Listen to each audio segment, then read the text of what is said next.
ಎಲ್ಲ ಸ್ಪರ್ಧಾ ಮಿತ್ರರಿಗೂ GS study ಸರ್ಕಲ್ಗೆ ಆತ್ಮೀಯ ಸ್ವಾಗತ. ಇವತ್ತಿನ ಅವಧಿಯಲ್ಲಿ 60 ಟಾಪಿಕ್ ಸರಣಿಯ ಭಾಗವಾಗಿ ಇಸ್ರೋದ ಬಗ್ಗೆ ಅಧ್ಯಯನ ಮಾಡ್ತಾ ಹೋಗೋಣ. ಇಸ್ರೋದ ಬಗ್ಗೆ ಎಲ್ಲ ಸ್ಪರ್ಧಾತ್ಮಕ ಪರೀಕ್ಷೆಯಲ್ಲೂ ಕೂಡ ಪ್ರಶ್ನೆಗಳು ಕೇಳಲಾಗುತ್ತದೆ. SDA, FD ಆಗಿರ್ಬೋದು, ಪೊಲೀಸ್ ಆಗಿರ್ಬೋದು, PDO ಆಗಿರ್ಬೋದು, ಈವನ್ KSನಲ್ಲಿ ಕೂಡ ಈ ಒಂದು ವಿಜ್ಞಾನ ಮತ್ತು ತಂತ್ರಜ್ಞಾನ ಅಂತಕ್ಕಂಥದ್ದು ಪಠ್ಯಕ್ರಮವಾಗಿ ವಿಷಯವನ್ನು ಅಳವಡಿಸಲಾಗಿರ್ತಕ್ಕಂಥದ್ದು. ಅದಕ್ಕೋಸ್ಕರ ಯಾವುದೇ ಸ್ಪರ್ಧಾತ್ಮಕ ಪರೀಕ್ಷೆ ತೊಗೊಳ್ರಿ, ವಿಜ್ಞಾನ ಮತ್ತು ತಂತ್ರದ ಮೇಲೆ ಪ್ರಶ್ನೆಗಳು ಬಂದೇ ಬರ್ತವೆ. ನಾವು ಈ ಒಂದು ವಿಡಿಯೋದಲ್ಲಿ ಏನೆಲ್ಲ ಕವರ್ ಮಾಡಿದ್ದೀವಿ ಅಂದರೆ, ಸಂಪೂರ್ಣವಾಗಿರ್ತಕ್ಕಂಥ ಇಸ್ರೋದ ಬಗ್ಗೆ ಮಾಹಿತಿಯನ್ನು ನೋಡ್ತಾ ಹೋಗ್ತೀವಿ. ಅದೇ ರೀತಿ ಇಸ್ರೋದ ಉಡಾವಣಾ ಕೇಂದ್ರಗಳ ಬಗ್ಗೆ ಅಧ್ಯಯನ ಮಾಡ್ತಾ ಹೋಗೋಣ. ಅದೇ ರೀತಿ ನಿಯಂತ್ರಣ ಘಟಕಗಳು ಅಂದರೆ ಇಸ್ರೋ ಉಡಾವಣೆ ಮಾಡಿರ್ತಕ್ಕಂಥ ರಾಕೆಟ್ಗಳನ್ನು ಯಾವ ಒಂದು ಪ್ರದೇಶದಲ್ಲಿ ನಿಯಂತ್ರಣ ಮಾಡಲಾಗುತ್ತದೆ ಅಂತಕ್ಕಂಥದ್ದು ಕೂಡ ನೋಡ್ತಾ ಹೋಗೋಣ. ಉಡಾವಣಾ ವಾಹನಗಳ ಬಗ್ಗೆ ಅಧ್ಯಯನ ಮಾಡೋಣ. ಅದೇ ರೀತಿ ವಿದೇಶಿ ದಿಕ್ಸೂಚಿಗಳು ಮತ್ತು ಉಡಾವಣಾ ಸಂಸ್ಥೆಗಳು ಅಂತಕ್ಕಂಥದ್ದು ನೋಡ್ತಾ ಹೋಗ್ತೀವಿ. ಹಾಗೆಯೇ ಕ್ವಿಕ್ಕಾಗಿ ರಿವಿಷನ್ ಮಾಡ್ತಾ ಚಂದ್ರಯಾನ 1, 2 ಮತ್ತು 3ರ ಬಗ್ಗೆ ಕ್ವಿಕ್ಕಾಗಿ ರಿವಿಷನ್ ಮಾಡ್ತಾ ಹೋಗೋಣ. ಸ್ಪರ್ಧಾತ್ಮಕ ಪರೀಕ್ಷೆಗೆ ಸಂಬಂಧಪಟ್ಟಂತೆ ಎಷ್ಟು ಅಂಶಗಳು ಬೇಕಲ್ಲ ಅಷ್ಟನ್ನು ಮಾತ್ರ ಈ ಒಂದು ವಿಡಿಯೋದಲ್ಲಿ ಕವರ್ ಮಾಡ್ತಾ ಹೋಗ್ತೀವಿ. ಅದಕ್ಕೆ ಕೊನೆಯವರೆಗೆ ವಿಡಿಯೋ ನೋಡಿ. ಮಾಹಿತಿ ಇಷ್ಟ ಆದರೆ ನಿಮ್ಮ ಸ್ನೇಹಿತರಿಗೂ ಕೂಡ ಶೇರ್ ಮಾಡಿರಿ ಅಂತಕ್ಕಂಥದ್ದು. ಬನ್ನಿ ಶುರು ಮಾಡೋಣ. ಮೊದಲನೇದಾಗಿ ಇಸ್ರೋ ಬಗ್ಗೆ ನೋಡ್ತಾ ಹೋಗೋಣ.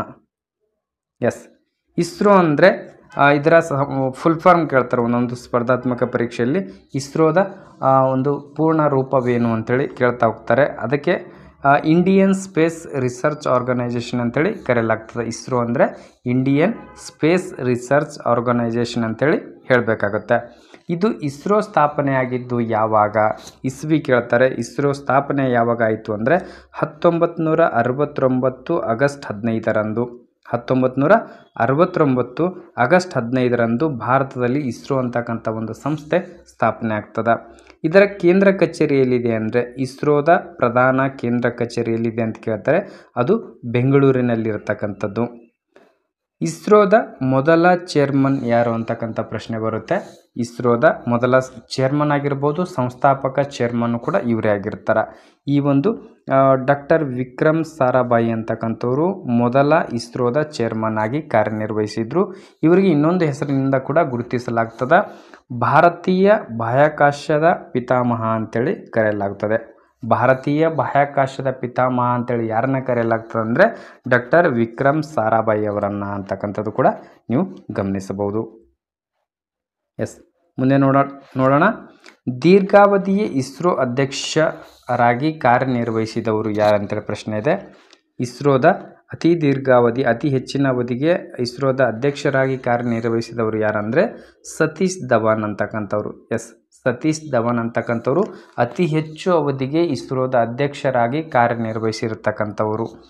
ಪ್ರಸ್ತುತ ಇಸ್ರೋದ ಅಧ್ಯಕ್ಷರು ಯಾರಿದ್ದಾರೆ ಅಂದರೆ 2024ಕ್ಕೆ ಸಂಬಂಧಪಟ್ಟಂತೆ 2024ಕ್ಕೆ ಸಂಬಂಧಪಟ್ಟಂತೆ ಪ್ರಸ್ತುತ ಇಸ್ರೋದ ಅಧ್ಯಕ್ಷರು ಯಾರಿದ್ದಾರೆ ಅಂದರೆ ಸೋಮನಾಥನ್ ಅಂತಕ್ಕಂಥವ್ರು ಪ್ರಸ್ತುತ ಇಸ್ರೋದ ಅಧ್ಯಕ್ಷರಾಗಿ ಕಾರ್ಯನಿರ್ವಹಿಸ್ತಾ ಇದ್ದಾರೆ ಅಂತೇಳಿ ಹೇಳಬೇಕಾಗತ್ತೆ.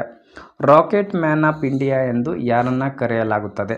ರಾಕೆಟ್ ಮ್ಯಾನ್ ಆಫ್ ಇಂಡಿಯಾ ಎಂದು ಕೆ ಸಿವನ್ ಅವರನ್ನು ಕರೆಯಲಾಗುತ್ತದೆ. ರಾಕೆಟ್ ಮ್ಯಾನ್ ಆಫ್ ಇಂಡಿಯಾ ಅಂತೇಳಿ ಕೆ ಸಿವನ್ ಅವರಿಗೆ ಕರೆಯಲಾಗುತ್ತದೆ. ಅದೇ ರೀತಿ ನೋಡ್ತಾ ಹೋಗ್ತೀವಿ. ಭಾರತೀಯ ಮೊದಲ ಉಪಗ್ರಹ ಉಡಾವಣೆ ಆಗಿರತಕ್ಕಂಥದ್ದು ಯಾವುದು ಅಂತೇಳಿ ಅದರ ಹೆಸರು ಕೇಳ್ತಾರೆ.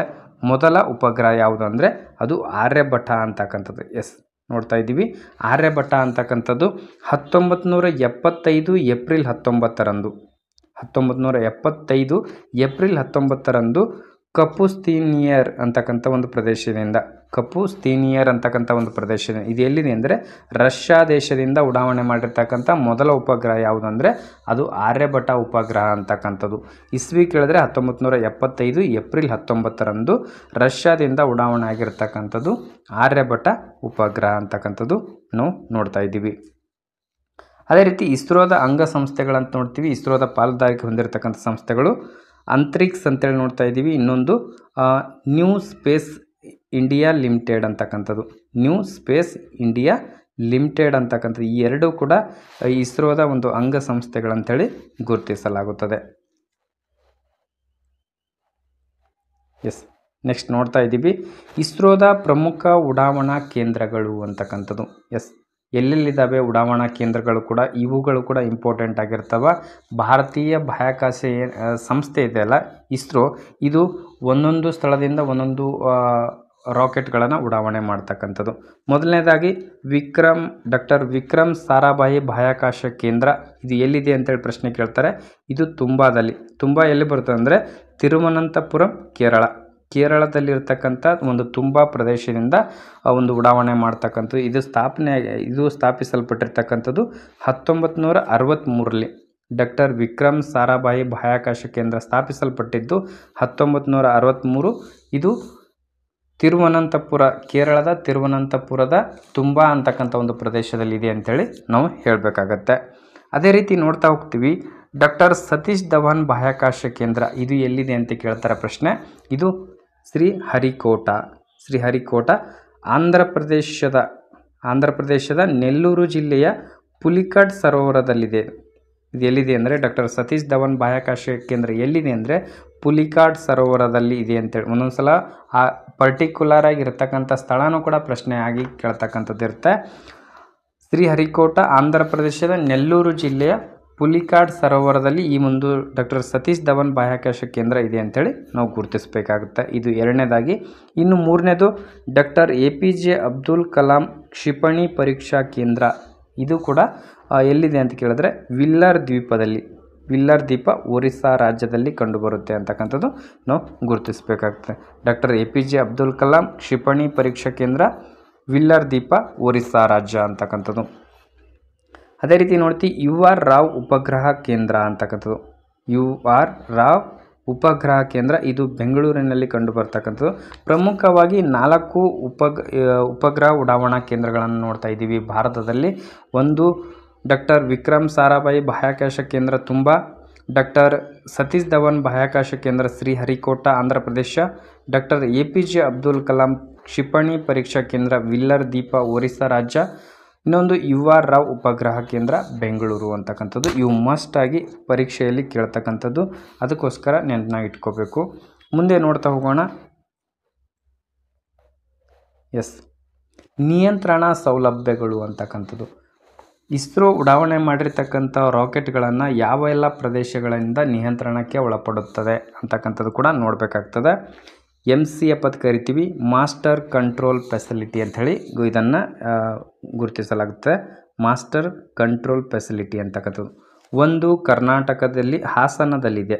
ಇದು ನಿಯಂತ್ರಣ ಸೌಲಭ್ಯ ಇರತಕ್ಕಂಥದ್ದು ಒಂದು ಮಾಸ್ಟರ್ ಕಂಟ್ರೋಲ್ ಫೆಸಿಲಿಟಿ ಇರತಕ್ಕಂಥ ಒಂದು ಕರ್ನಾಟಕದ ಹಾಸನದಲ್ಲಿದೆ. ಇನ್ನೊಂದು ಭೂಪಾಲ್, ಮಧ್ಯಪ್ರದೇಶದ ಭೂಪಾಲದಲ್ಲಿ ಕಂಡು ಬರ್ತಕ್ಕಂಥದ್ದು. ಇವೆರಡು ಕೂಡ ಮೋಸ್ಟ್ ಇಂಪಾರ್ಟೆಂಟ್ ಆಗಿರ್ತದೆ. ಸ್ಪರ್ಧಾತ್ಮಕ ಪರೀಕ್ಷೆಗಳಲ್ಲಿ ಆಲ್ರೆಡಿ ಪ್ರಶ್ನೆಗಳು ಕೇಳಿದ್ದಾರೆ, ಆ ಮುಂದೆನೂ ಕೂಡ ಈ ಒಂದು ಟಾಪಿಕ್ ಮೇಲೆ ಪ್ರಶ್ನೆಗಳು ಬರ್ತಾ ಹೋಗ್ತವೆ. ಮಾಸ್ಟರ್ ಕಂಟ್ರೋಲ್ ಫೆಸಿಲಿಟಿ ಇರ್ತಕ್ಕಂಥದ್ದು ಯಾವ ಸ್ಥಳದಲ್ಲಿ ಅಂತೇಳಿ ಒಂದು ರಾಜ್ಯ ಕೊಟ್ಟು ಇನ್ನೊಂದು ರಾಜ್ಯ ಕೊಡದೇನೂ ಇರ್ಬೋದು, ಅಥವಾ ಒಂದು ಪ್ರದೇಶವನ್ನು ಕೊಡ್ತಕ್ಕಂಥದ್ದು. ಯಾವುದೇ ರೀತಿಯಾಗಿ ಪ್ರಶ್ನೆ ಬಂದರೂ ಕೂಡ ನಾವು ಆನ್ಸರ್ ಮಾಡೋಕ್ಕೆ ರೆಡಿ ಇರಬೇಕು. ಒಂದು ಕರ್ನಾಟಕದಲ್ಲಿ ಎಲ್ಲಿದೆ ಅಂದರೆ ಹಾಸನದಲ್ಲಿದೆ, ಇನ್ನೊಂದು ಮಧ್ಯಪ್ರದೇಶದ ಭೂಪಾಲದಲ್ಲಿ ಕಂಡು ಬರ್ತಕ್ಕಂಥದ್ದು. ಹಾಗೆ ನೋಡ್ತೀವಿ ನೆಕ್ಸ್ಟ್ ಬಂದುಬಿಟ್ಟು ನ್ಯಾಷನಲ್ ರಿಮೋಟ್ ಸೆನ್ಸಿಂಗ್ ಸೆಂಟರ್ ಅಂತಕ್ಕಂಥದ್ದು. Yes, national remote sensing centre ಎಲ್ಲಿದೆ ಅಂದರೆ ಇದು ಹೈದರಾಬಾದಲ್ಲಿ ಕಂಡುಬರುತ್ತೆ. ರಾಷ್ಟ್ರೀಯ ದೂರ ಸಂವೇದನಾ ಕೇಂದ್ರ ಅಂತ ಕರಿತೀವಿ, ಇದು ಹೈದರಾಬಾದ್ನಲ್ಲಿ ಕಂಡುಬರ್ತಕ್ಕಂಥದ್ದು.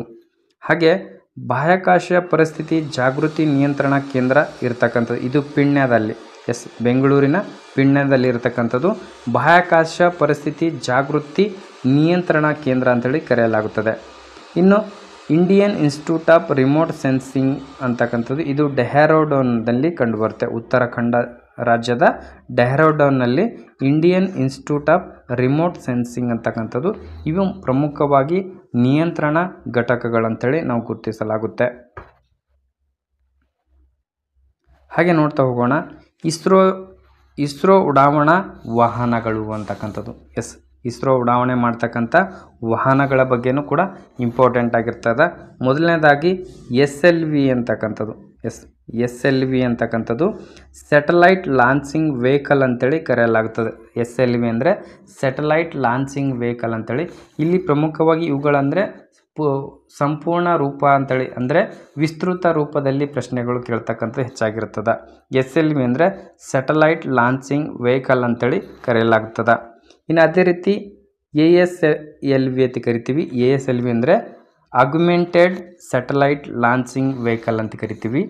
ಆಗ್ಯುಮೆಂಟೆಡ್ ಸ್ಯಾಟಲೈಟ್ ಲಾಂಚಿಂಗ್ ವೆಹಿಕಲ್ ಅಂತೇಳಿ ASLV ಅಂತೇಳಿ. ಅದೇ ರೀತಿ ನೋಡ್ತೀವಿ ನೆಕ್ಸ್ಟ್ ಜನ್ರೇಷನ್ ಬಂದ್ಬಿಟ್ಟು PSLV ಅಂತೇಳಿ ಪೋಲಾರ್ ಸ್ಯಾಟಲೈಟ್ ಲಾಂಚಿಂಗ್ ವೆಹಿಕಲ್ ಅಂತೇಳಿ ಗುರುತಿಸಲಾಗ್ತದೆ. Polar satellite launching vehicle PSLV ಅಂದರೆ ಪೋಲಾರ್ ಸ್ಯಾಟಲೈಟ್ ಲಾಂಚಿಂಗ್ ವೆಹಿಕಲ್ ಅಂತೇಳಿ ಕರೆಯಲಾಗುತ್ತದೆ. ಇನ್ನು ಅದೇ ರೀತಿ ಬಂದುಬಿಟ್ಟು GSLV geosynchronous satellite launching vehicle ಅಂತ ಕರಿತೀವಿ. Geosynchronous satellite launching vehicle GSLV ಕೂಡ ಒಂದು ಉಡಾವಣಾ ವಾಹನವಾಗಿದೆ. ಇವು ಪ್ರಮುಖವಾಗಿ 4 SLV, ASLV, PSLV, GSLV ಅಂತಕ್ಕಂಥದ್ದು ಇಸ್ರೋ ಉಡಾವಣೆ ಮಾಡ್ತಕ್ಕಂಥ ವಾಹನದ ಹೆಸರಾಗಿರ್ತವೆ. ಹಾಗೆ ನೋಡ್ತಾ ಹೋಗೋಣ. ಇಲ್ಲಿ ಮುಖ್ಯವಾಗಿ PSLV ಮತ್ತು GSLVಗೂ ಇರತಕ್ಕಂಥ ಒಂದು ವ್ಯತ್ಯಾಸಗಳನ್ನು ನೀವು ಗಮನಿಸಬಹುದು. ಮುಖ್ಯವಾಗಿ ನೋಡ್ತಿದ್ದೀವಿ PSLV polar satellite launching vehicle ಅಂತ ಕರಿತೀವಿ. ಅದೇ ರೀತಿ GSLV geosynchronous satellite launching vehicle ಅಂತೇಳಿ ನೋಡ್ತಾ ಇದ್ದೀವಿ. ಇವು ಎರಡಕ್ಕೂ ಇರತಕ್ಕಂಥ ವ್ಯತ್ಯಾಸಗಳು ಏನು ಅಂತಕ್ಕಂಥ ಗಮನಿಸೋಣ. PSLV ಅಂದರೆ ಲೋ ಅರ್ತ್ ಆರ್ಬಿಟ್ ಅಂತೇಳಿ ಕರೆಯಲಾಗ್ತದೆ. ಅದೇ ರೀತಿ GSLV ಅಂದರೆ ಜಿಯೋ ಸ್ಟೇಷನರಿ ಆರ್ಬಿಟ್ ಅಂದರೆ ಭೂಸ್ಥಾಯಿ ಕಕ್ಷೆ ಅಂತೇಳಿ ಕರಿತೀವಿ. ಭೂಸ್ಥಾಯಿ ಕಕ್ಷೆ ಅಂತೇಳಿ. ಇದು PSLV ಏನಿದೆ 600ರಿಂದ 900 ಕಿಲೋಮೀಟರ್ ಕಕ್ಷೆಯನ್ನು ತಲುಪಬಲ್ಲದು ಅಂತಕ್ಕಂಥದ್ದು. 6ರಿಂದ 900 ಕಿಲೋಮೀಟರ್ ಕಕ್ಷೆ. ಇದು 36,000 ಕಿಲೋಮೀಟರ್ ಕಕ್ಷೆಯನ್ನು ತಲುಪಬಹುದು ಅಂತಕ್ಕಂಥದ್ದು GSLV ಅಂತಕ್ಕಂಥದ್ದು. PSLV ಇದು 3ನೇ ತಲೆಮಾರಿನ ವಾಹನವಾಗಿದೆ, ಉಡಾವಣಾ ವಾಹನವಾಗಿದೆ. ಆದರೆ GSLV ಇದು 4ನೇ ತಲೆಮಾರಿನ ಉಡಾವಣಾ ವಾಹನಗಳಲ್ಲಿ ಒಂದಾಗಿರ್ತಕ್ಕಂಥದ್ದು. ಹಾಗೆ ನೋಡ್ತಾ ಇದ್ದೀವಿ PSLV ಅಂದರೆ IRS ಸರಣಿಯ ಉಪಗ್ರಹಗಳನ್ನು ಉಡಾವಣೆ ಮಾಡ್ತಕ್ಕಂಥ ಒಂದು ವಾಹನವಾಗಿದೆ. PSLV IRS ಸರಣಿಯ ಉಪಗ್ರಹಗಳನ್ನು ಉಡಾವಣೆ ಮಾಡ್ತಕ್ಕಂಥದ್ದು. ಅದೇ ನೋಡ್ತೀವಿ GSLVಯಲ್ಲಿ ಇನ್ಸ್ಯಾಟ್ ಸರಣಿಯ ಉಪಗ್ರಹಗಳನ್ನು ಉಡಾವಣೆ ಮಾಡ್ತಕ್ಕಂಥ ಒಂದು ವ್ಯವಸ್ಥೆಯನ್ನು ಹೊಂದಿರತಕ್ಕಂಥದ್ದು. ಈ ಒಂದು PSLVಯಲ್ಲಿ ಚಂದ್ರಯಾನ ಮತ್ತು ಮಂಗಳಯಾನ 2 ಉಡಾವಣೆಯನ್ನು ಮಾಡಿರ್ತಕ್ಕಂಥದ್ದು ಇಸ್ರೋ ಸಂಸ್ಥೆ. ಆದರೆ GSLVಯಲ್ಲಿ ಮಾತ್ರ ಚಂದ್ರಯಾನ ಉಡಾವಣೆ ಮಾಡಿರ್ತಕ್ಕಂಥದ್ದು. ಪ್ರಮುಖವಾಗಿ ಇದಿಷ್ಟು PSLV ಮತ್ತು GSLVಗೆ ಇರತಕ್ಕಂಥ ಒಂದು ವ್ಯತ್ಯಾಸಗಳನ್ನು ನಾವು ಗಮನಿಸ್ಬೋದು. ಸ್ಪರ್ಧಾತ್ಮಕ ಪರೀಕ್ಷೆಯಲ್ಲಿ ಕೂಡ ಒಂದಿಷ್ಟು ಪ್ರಶ್ನೆಗಳು ಅರೈಸ್ ಮಾಡ್ತಕ್ಕಂಥದ್ದು ನಾವು ಗಮನಿಸಬಹುದು. ಹಾಗೆ ನೋಡ್ತಾ ಹೋಗೋಣ ಮುಂದೆ. ನಾವಿಕ್ ಅಂತಕ್ಕಂಥದ್ದು, ನಾವಿಕ್ ಅಥವಾ IRNSS ಅಂತೇಳಿ ಕರಿತೀವಿ. Indian regional navigation satellite system ಅಂತಕ್ಕಂಥದ್ದು. ಇವಾಗ ನಾವು ಅಮೇರಿಕದ ಏನು ಯೂಸ್ ಮಾಡ್ತೀವಲ್ಲ GPS ಅಂತೇಳಿ, ಅದೇ ರೀತಿ GPS ಥರ ನಮ್ಮ ಭಾರತೀಯದ ಒಂದು ನಾವಿಕ್ ಅಂತಕ್ಕಂಥದ್ದು GPS ಥರನೇ ಇದು ಕೂಡ ವರ್ಕ್ ಆಗುತ್ತೆ ಅಂತಕ್ಕಂಥದ್ದು. ಇದು ಮುಂಚೆ IRNSS ಅಂತ ಕರಿತಿದ್ರು. ಅದನ್ನು ಏನು ಮಾಡಿದ್ರು ನಾವಿಕ್ ಅಂತೇಳಿ ಮರುನಾಮಕರಣ ಮಾಡಲಾಯಿತು ಅಂತಕ್ಕಂಥದ್ದು ನಾವು ಗಮನಿಸಬಹುದು. ಇದು ಕೂಡ ಪ್ರಶ್ನೆ ಆಗಿರುತ್ತೆ, ಮುಂದೆ ಕೂಡ ಆಗ್ತದೆ. ಭಾರತೀಯ ದಿಕ್ಸೂಚಿ ಯಾವುದು ಅಂತ ಕೇಳ್ತಾರೆ. ದಿಕ್ಸೂಚಿ ಅಂದರೆ ಅದು ನಾವಿಕ್ ಆಗಿರುತ್ತೆ ಅಂತಕ್ಕಂಥದ್ದು. ಅಂದರೆ ಮುಂಚೆ IRNSS ಅಂತ ಕರಿತಿದ್ರು, ಅದನ್ನು ಇವಾಗ ನಾವಿಕ್ ಅಂತೇಳಿ ಅದನ್ನು ಮರುನಾಮಕರಣ ಮಾಡಲಾಯಿತು. ಇದೊಂದು ಭಾರತೀಯ ಪ್ರಾದೇಶಿಕ ದಿಕ್ಸೂಚಿ ವ್ಯವಸ್ಥೆಯಾಗಿದೆ ಅಂಥೇಳಿ ನಾವು ಗುರುತಿಸಬಹುದು. ಅಮೇರಿಕಾದ GPS ಗ್ಲೋಬಲ್ ಪೊಸಿಷನಿಂಗ್ ಸಿಸ್ಟಮ್ ಅಂತೇಳಿ ಏನು ಕರಿತೀವಲ್ಲ, ಆ ಒಂದು ಅದರ ಥರನೇ ಈ ಕೂಡ ಕಾರ್ಯನಿರ್ವಹಿಸುತ್ತೆ ಅಂತೇಳಿ ಹೇಳಲಾಗುತ್ತದೆ. ಮುಂದೆ ನೋಡ್ತಾ ಹೋಗೋಣ. ಪ್ರಮುಖ ವಿದೇಶಿ ದಿಕ್ಸೂಚಿ ವ್ಯವಸ್ಥೆಗಳು ಅಂತಕ್ಕಂಥದ್ದು ನೋಡ್ತಾ ಹೋಗೋಣ. ಅಂದರೆ ಭಾರತ ಆಯಿತು, ಅಮೇರಿಕ ಆಯಿತು, ಇನ್ನು ಬೇರೆ ಬೇರೆ ದೇಶಗಳು ಯಾವ ರೀತಿಯಾದಂಥ ಒಂದು ದಿಕ್ಸೂಚಿಗಳನ್ನು ಬಳಸ್ತಾ ಇದ್ದಾವೆ, ಸ್ಪರ್ಧಾತ್ಮಕ ಪರೀಕ್ಷಾ ದೃಷ್ಟಿಕೋನದಿಂದ ಅವು ಕೂಡ ಇಂಪಾರ್ಟೆಂಟ್ ಆಗಿರ್ತದೆ. ಮೊದಲನೇದಾಗಿ ನೋಡ್ತಾ ಹೋಗೋಣ. ಭಾರತ ಆಲ್ರೆಡಿ ನೋಡಿದ್ದೀವಿ, IRNSS ಅಂತ ಕರಿತೀವಿ, ಅದನ್ನು ನಾವಿಕ್ ಅಂತೇಳಿ ಮರುನಾಮಕರಣ ಮಾಡಲಾಯಿತು.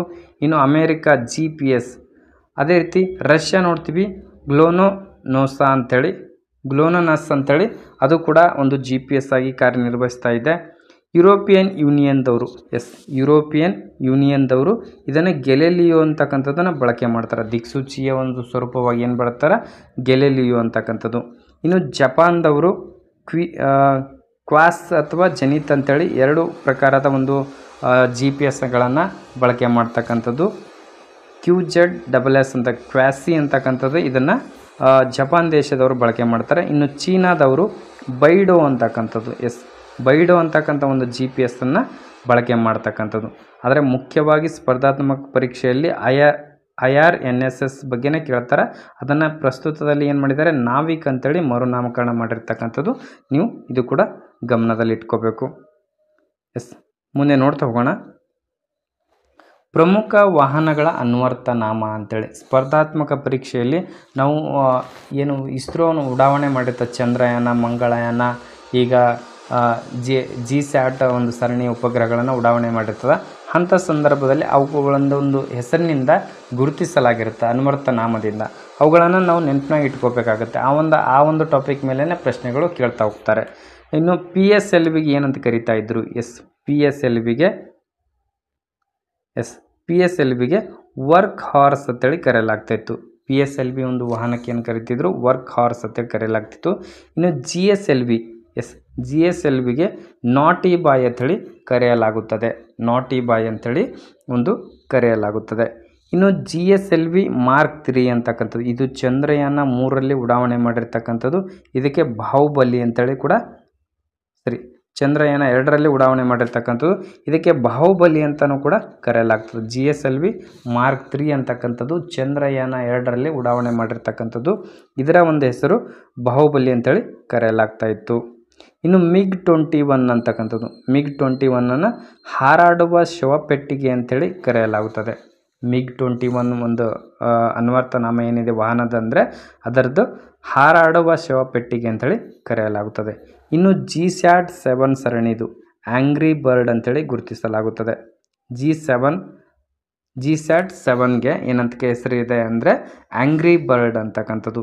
ಇನ್ನು ಅದೇ ರೀತಿ ನೋಡ್ತಾ ಹೋಗ್ತೀವಿ MiG-27 ಅಂತಕ್ಕಂಥದ್ದು ಇದರ ಒಂದು ಅನ್ವರ್ಥ ನಾಮ ಬಹದ್ದೂರ್ ಅಂತೇಳಿ ಕರೆಯಲಾಗ್ತದೆ.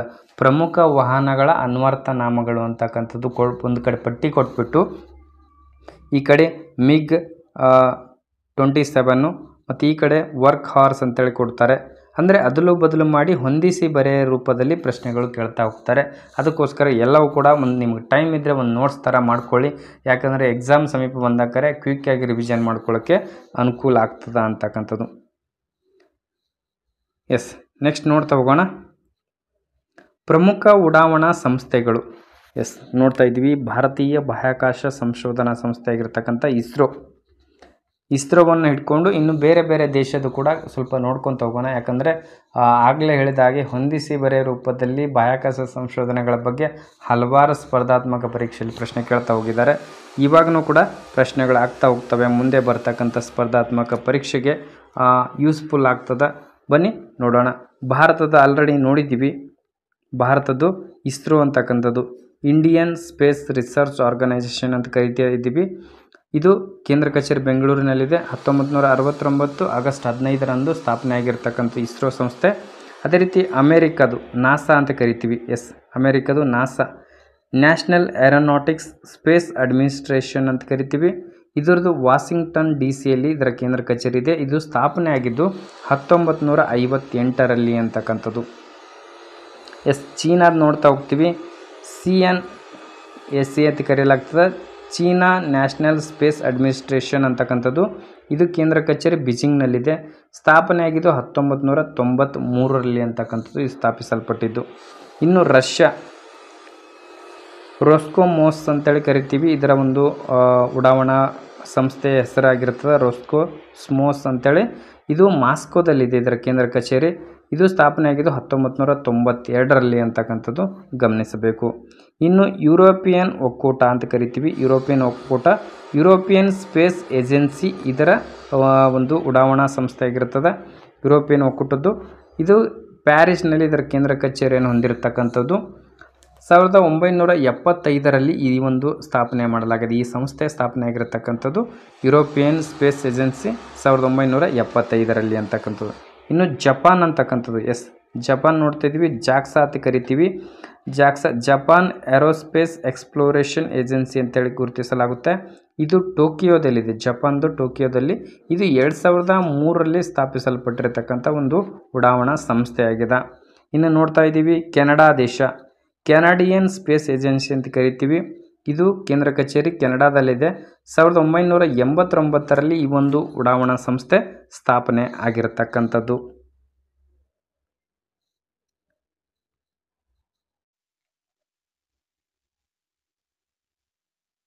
ಎಸ್ ಚಂದ್ರಯಾನ 1, ಚಂದ್ರಯಾನ 2, ಚಂದ್ರಯಾನ 3 ಬಗ್ಗೆ ಸ್ವಲ್ಪ ಮಾಹಿತಿ ನೋಡೋಣ ಅಂತ ಹೇಳಿದ್ದೆ.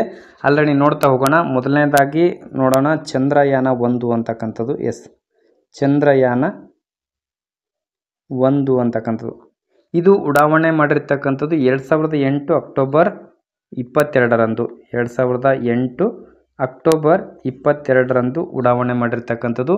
PSLV C-11 ಮೂಲಕ ರಾಕೆಟ್ ಮೂಲಕ ಉಡಾವಣೆ ಆಗಿರ್ತಕ್ಕಂಥದ್ದು. ಇದು 2008 ನವೆಂಬರ್ 8ರಂದು ಯಶಸ್ವಿಯಾಗಿ ಚಂದ್ರನ ಮೇಲೆ ನೀರಿನ ಕುರುಹು ಇರತಕ್ಕಂಥದ್ದು ಪತ್ತೆ ಹಚ್ಚಿರ್ತಕ್ಕಂಥದ್ದು ಯಶಸ್ವಿ ಆಯಿತು. ಮೊದಲ ಪ್ರಯತ್ನ ಅಂತಕ್ಕಂಥದ್ದು ನೋಡ್ತಾ ಹೋಗ್ತೀವಿ. ಇನ್ನು ಎರಡನೇದಾಗಿ ಚಂದ್ರಯಾನ 2 ಅಂತ ನೋಡ್ತಾ ಇದ್ದೀವಿ. ಎಸ್ ಚಂದ್ರಯಾನ 2 ಇದು ಉಡಾವಣೆ ಆಗಿರ್ತಕ್ಕಂಥದ್ದು 2019 ಜುಲೈ 22ರಂದು. 2019 ಜುಲೈ 22ರಂದು ಉಡಾವಣೆ ಆಯಿತು. ಇದು GSLV ಮಾರ್ಕ್ 3 ಅಂತಕ್ಕಂಥ ಒಂದು ರಾಕೆಟ್ ಮೂಲಕ ಉಡಾವಣೆ ಆಗಿರ್ತಕ್ಕಂಥದ್ದು. ಇದೇನು ಸಾಫ್ಟ್ ಲ್ಯಾಂಡಿಂಗ್ ಆಗುವ ಸಂದರ್ಭದಲ್ಲಿ 2019 ಸೆಪ್ಟೆಂಬರ್ 7ರಂದು ಲ್ಯಾಂಡಿಂಗ್ ಆಗಬೇಕಿತ್ತು. ಆ ಒಂದು ಸಣ್ಣ ದೋಷದಿಂದ, ತಾಂತ್ರಿಕ ದೋಷದಿಂದ ಇದು ಲ್ಯಾಂಡಿಂಗ್ ಸಕ್ಸಸ್ ಆಗಲಿಲ್ಲ ಅಂತಕ್ಕಂಥದ್ದು ನಾವು ಕೂಡ ಗಮನಿಸಬಹುದು. ವಿಫಲ ಆಗಿದ್ದು ಚಂದ್ರಯಾನ 2 ಅಂತಕ್ಕಂಥದ್ದು. ಹಾಗೆ ನೋಡ್ತಾ ಹೋಗೋಣ. ಇನ್ನು ಚಂದ್ರಯಾನ 3 ಅಂತಕ್ಕಂಥ ನೋಡ್ತಾ ಇದ್ದೀವಿ. ಎಸ್ ಚಂದ್ರಯಾನ 3 ಅಂತಕ್ಕಂಥದ್ದು. ಎಸ್ 2023ರಲ್ಲಿ ಉಡಾವಣೆ ಆಗಿರ್ತಕ್ಕಂಥದ್ದು ಚಂದ್ರಯಾನ 3 ಜುಲೈ 14ರಂದು ಉಡಾವಣೆ ಆಗ್ತದೆ.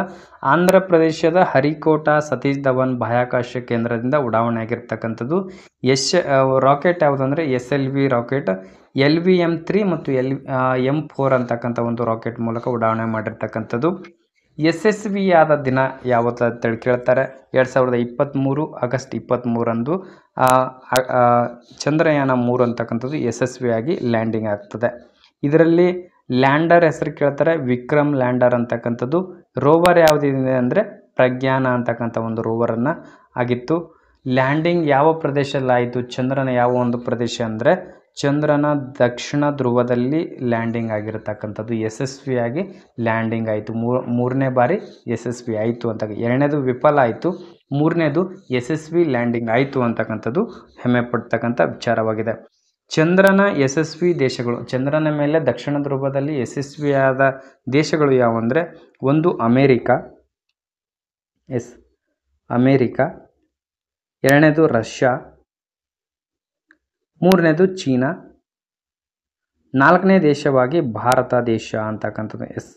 ದಕ್ಷಿಣ ಧ್ರುವವನ್ನು ತಲುಪಿರ್ತಕ್ಕಂಥ ನಾಲ್ಕನೇ ದೇಶ ಯಾವುದು ಅಂದರೆ ಅದು ನಮ್ಮ ಭಾರತ ದೇಶ ಅಂಥೇಳಿ ನಾವು ಹೆಮ್ಮೆಯಿಂದ ಹೇಳ್ಕೋಬೋದು. ಇನ್ನು ರಾಕೆಟ್ ವುಮೆನ್ ಆಫ್ ಇಂಡಿಯಾ ಅಂತೇಳಿ ಯಾರನ್ನು ಕರೆಯಲಾಗ್ತದೆ? ಈ ಚಂದ್ರಯಾನ 3ರಲ್ಲಿ ಕೆಲಸ ಮಾಡಿರ್ತಕ್ಕಂಥವ್ರಿಗೆ ಹೆಸರನ್ನು ಕೊಟ್ಟಿರ್ತಕ್ಕಂಥದ್ದು ರಾಕೆಟ್ ವುಮೆನ್ ಆಫ್ ಇಂಡಿಯಾ ಅಂತೇಳಿ ರಿತು ಕರಿದಾಳ್ ಅಂತೇಳಿ. ರಿತು ಕರಿದಾಳ್ ಶ್ರೀವಾಸ್ತವರನ್ನು ರಾಕೆಟ್ ವುಮೆನ್ ಆಫ್ ಇಂಡಿಯಾ ಅಂತೇಳಿ ಕರೆಯಲಾಗ್ತದೆ. ಇನ್ನು ಮೂನ್ ಮ್ಯಾನ್ ಆಫ್ ಇಂಡಿಯಾ ಅಂತೇಳಿ ಇನ್ನೊಂದು ಕರೀತಾರೆ, ಮೂನ್ ಮ್ಯಾನ್ ಆಫ್ ಇಂಡಿಯಾ ಅಂತೇಳಿ ಹುಲ್ಸ್ವಾಮಿ ಅಣ್ಣಾದೊರೈ ಅಂತಕ್ಕಂಥವ್ರನ್ನ ಮೂನ್ ಮ್ಯಾನ್ ಆಫ್ ಇಂಡಿಯಾ ಅಂತೇಳಿ ಕರೆಯಲಾಗ್ತದೆ. ಆತ್ಮೀಯ ಸ್ಪರ್ಧಾ ಮಿತ್ರರೇ, ಇದಿಷ್ಟು ಪ್ರಮುಖವಾಗಿ ನಾವು ನೋಡಿದ ಹಾಗೆ ಎಲ್ಲ ಸ್ಪರ್ಧಾತ್ಮಕ ಪರೀಕ್ಷೆಯಲ್ಲಿ ಕೂಡ ಇಸ್ರೋದ ಬಗ್ಗೆ ಕೇಳ್ತಕ್ಕಂಥ ಒಂದು ಟಾಪಿಕ್ ಆಗಿತ್ತು. ಈ ಎಲ್ಲ ಮಾಹಿತಿ ನಿಮ್ಗೆ ಇಷ್ಟ ಆದರೆ ನಿಮ್ಮ ಸ್ನೇಹಿತರಿಗೂ ಶೇರ್ ಮಾಡಿರಿ ಅಂತಕ್ಕಂಥದ್ದು. ಇದೇ ರೀತಿ ಒಳ್ಳೊಳ್ಳೆ ಒಂದು ವಿಡಿಯೋಗೆ ನಮ್ಮ ಚಾನಲ್ನ ಸಬ್ಸ್ಕ್ರೈಬ್ ಮಾಡ್ಕೊಳ್ಳಿ. ಕೊನೆವರೆಗೆ ನೋಡಿದ್ದಕ್ಕೆ ತಮ್ಮೆಲ್ಲರಿಗೂ ಧನ್ಯವಾದಗಳು.